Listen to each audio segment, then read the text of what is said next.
Hey y'all, are you looking to get your family involved in more volunteering time together as time frees up for the summer? Kristen Finan, co-founder and executive director of the nonprofit Carrying Hope, is joining us with some ideas on how you and the kiddos, regardless of their age, can help support their mission. Kristen, good morning. Good morning. I love talking about your nonprofit because it came from you and your friends' brains, and it really is truly local, truly helping local kids. Yes. So if you wouldn't mind, talk to us about your gala. That was the last time we saw you, and we were talking about your mission. So we could touch a little bit maybe on Carrying Hope's mission and how the gala ended up going. Yeah, sounds amazing. We started in 2016, Carrying Hope is a 501c3 nonprofit, and we have a mission of supporting foster youth across the spectrum of wherever they might be. So we started with Hope Packs that give them everything they need for the first night in a new home, and we go all the way out to kiddos that are aging out now and offer shelter and support services. And so we were very fortunate to have our gala in February. We had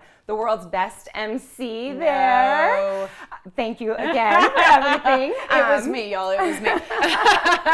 And it was a record-breaking night, and it's going to allow us to do even more across the state of Texas. So we're just really grateful and just excited to get to work. It's such an important cause, and I think some statistics really help support that, which we'll talk about. But today we're discussing ways to help. So the first thing we want to discuss is where you started, the Hope Pack. And you brought a couple of examples, and they're so stinking cute. Yes, so this is exactly how we started, and really it came from personal experience being a foster mom and having a kiddo arrive at my doorstep with absolutely nothing. And you said you didn't believe when they said, oh, they might show up with just a trash bag of the stuff on their back. Right. Basically, until it happened to you. It actually happened. I mean, my daughter was removed from an emergency situation. There's no time to pack up. They've just got to go. And they're just coming, either to a CPS office or to your doorstep. Mm-hmm. And so we came up with this idea for Hope Packs, and each Hope Pack contains everything that a kiddo would need for 24 to 48 hours in a new home. So it's distributed to CPS and foster agencies, so that way if you're placing an 8-year-old girl, you can grab an 8-year-old pack, and it's right there with her the minute she walks through the door. Because I can see 4-year-old boy right here on the tag, which is really wonderful that you've thought about not only what they'd like at that age, but what's going to fit them, what's appropriate for them. Exactly, and everything is brand new. It's all on brand. It's all trendy. It's all tags on. A lot of times kiddos will ask to keep the tags or keep hangers because it's the first time they've ever had anything brand new in their life. Break my heart today. Yeah, and so we try to just think, what are they going to need? They're going to need jammies. They're going to need clothes. They're going to need a little comb. This one's all dinosaur themed. But they're also going to want things like books that they can read, maybe while the foster parents are filling out paperwork, or toys and games they can play with other kids in the home, and also flashlights and night lights, because a lot of times they'll wake up and this is a scary situation and they don't remember where they are. So if they have that flashlight in their hand, then they can remember they're safe. And again, another personal experience for you. Yes. But you fill these all the way up, which is incredible. And so this is something that a family could do together, or even, like a corporate group could do as an outing, a reason to give back to our community. Totally. We have lists, ages newborn up to 18. So you could say, say you have a 10-year-old, you can go print out the list and go to Target as a summer activity, make a Hope Pack together, talk about what foster care is, because a lot of parents will say to me, I don't know how to talk about foster care. This is scary. This is overwhelming. And I say, well, you don't have to get too in the weeds with it, but you can explain to your kiddos, sometimes there are reasons where they have to go.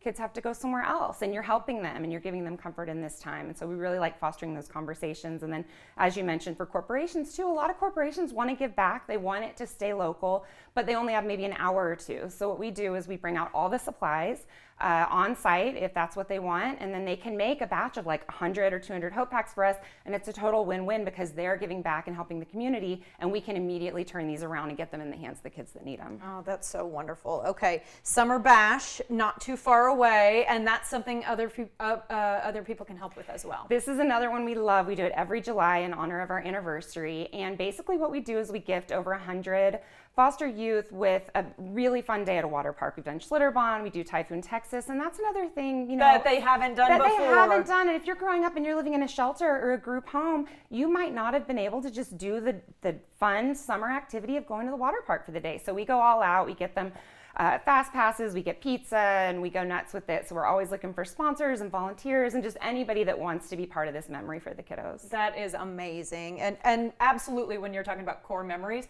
they're going to remember that day Oh, forever. yeah. Yes. So fun. All right. Other ways to help, because what you started with was Hope Packs, but now you have 2 more branches to Carrying Hope. The first I want to touch on is Hair and Hope. So important. Yes, this one is another one that's really important because a lot of the kiddos in foster care, especially if they're living in a shelter or group home, they might have somebody come in to cut hair, but nobody's really thinking about the kiddos that might have textured hair. And so what we've done is we started this program where we partner local stylists with kiddos that need textured hair services.